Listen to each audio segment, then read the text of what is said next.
সেই দিন সকালবেলা থেকে শুরু হয়েছে বৃষ্টি, আর বৃষ্টির থামার কোনো নাম কথা নেই। আর বৃষ্টির দিনে সব থেকে যেটা ভালো লাগে সেটা হচ্ছে খিচুড়ি। তার জন্য ভাবলাম, মাকে বললাম যে মা, বৃষ্টি হচ্ছে আর এইদিকে আপনি খিচুড়ি করেন, অনেক ভালো লাগবে। তো এইদিকে বৃষ্টির দৃশ্য তো দেখিয়েই দিলাম, কতটা সুন্দর লাগছে দেখতে, তাই না?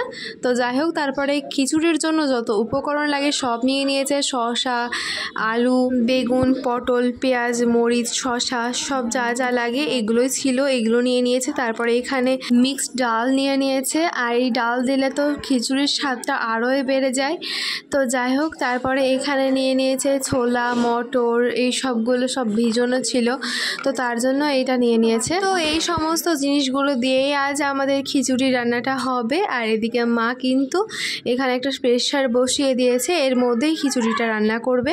তো এখানে দিয়ে দিয়েছে পরিমাণ মতো তেল, তারপরে দিয়ে দিয়েছে পেঁয়াজ কুচি, লঙ্কা কুচি, এইগুলো। দেন তারপরে ভালোভাবে ওগুলোকে নাড়িয়ে নিয়েছিল। তারপরে এর মধ্যে দিয়ে দিলাম হলুদ গুঁড়ো, তারপরে এখানে দিয়ে দিলাম মিক্সড মশলা।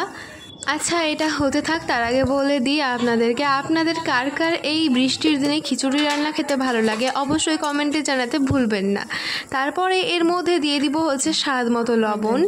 তারপরে ওগুলোকে ভালোভাবে নাড়িয়ে দিচ্ছিলাম। তারপরে এর মধ্যে সমস্ত সবজিগুলো দিয়ে দিচ্ছি।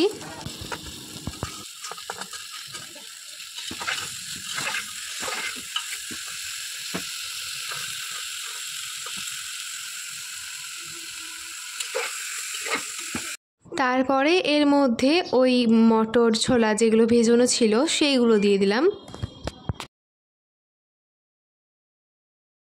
তারপরে মিক্সড ডালটাও এর মধ্যে দিয়ে দিতে হবে। তারপরে ভালো করে এটাকে মিশিয়ে নিতে হবে।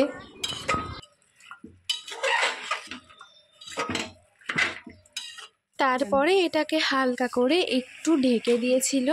দেন হালকা একটু সিদ্ধ হয়েছে, দেখুন হালকা একটু ঢেকে রাখলেই হবে। আর জিনিসটা এখন দেখতে ঠিক এইরকম হয়েছে।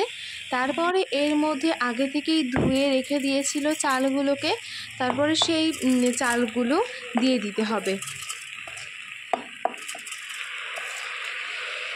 তারপরে এগুলো সবগুলোকেই ভালোভাবে নাড়িয়ে নিতে হবে।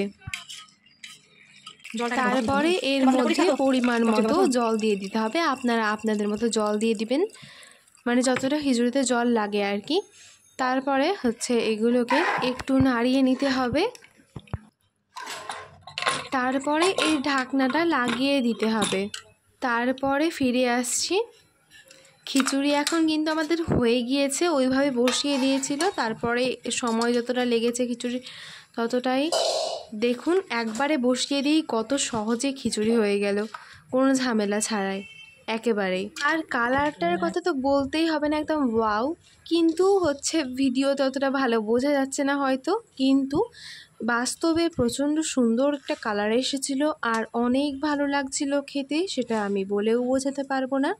তারপরে এর মধ্যে দিয়ে দিয়েছিলাম স্পেশাল ঘি।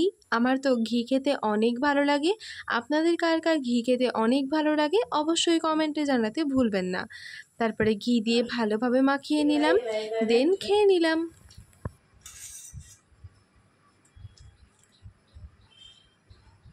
আর খেতেও কিন্তু অসাধারণ হয়েছিল। এইভাবে খুব সহজ পদ্ধতিতে আপনারা কিন্তু খিচুড়ি করতেই পারেন, অনেক সহজেই, কোনো ঝামেলা ছাড়া এই খিচুড়িটা রেডি হয়ে যায় আর খেতেও অসাধারণ হয়। তো আজকের ভিডিও এই পর্যন্ত। সবাই ভালো থাকবেন, সুস্থ থাকবেন, সবাই সবার জন্য দোয়া করবেন, ফলো সাবস্ক্রাইব করতে ভুলবেন না। টাটা।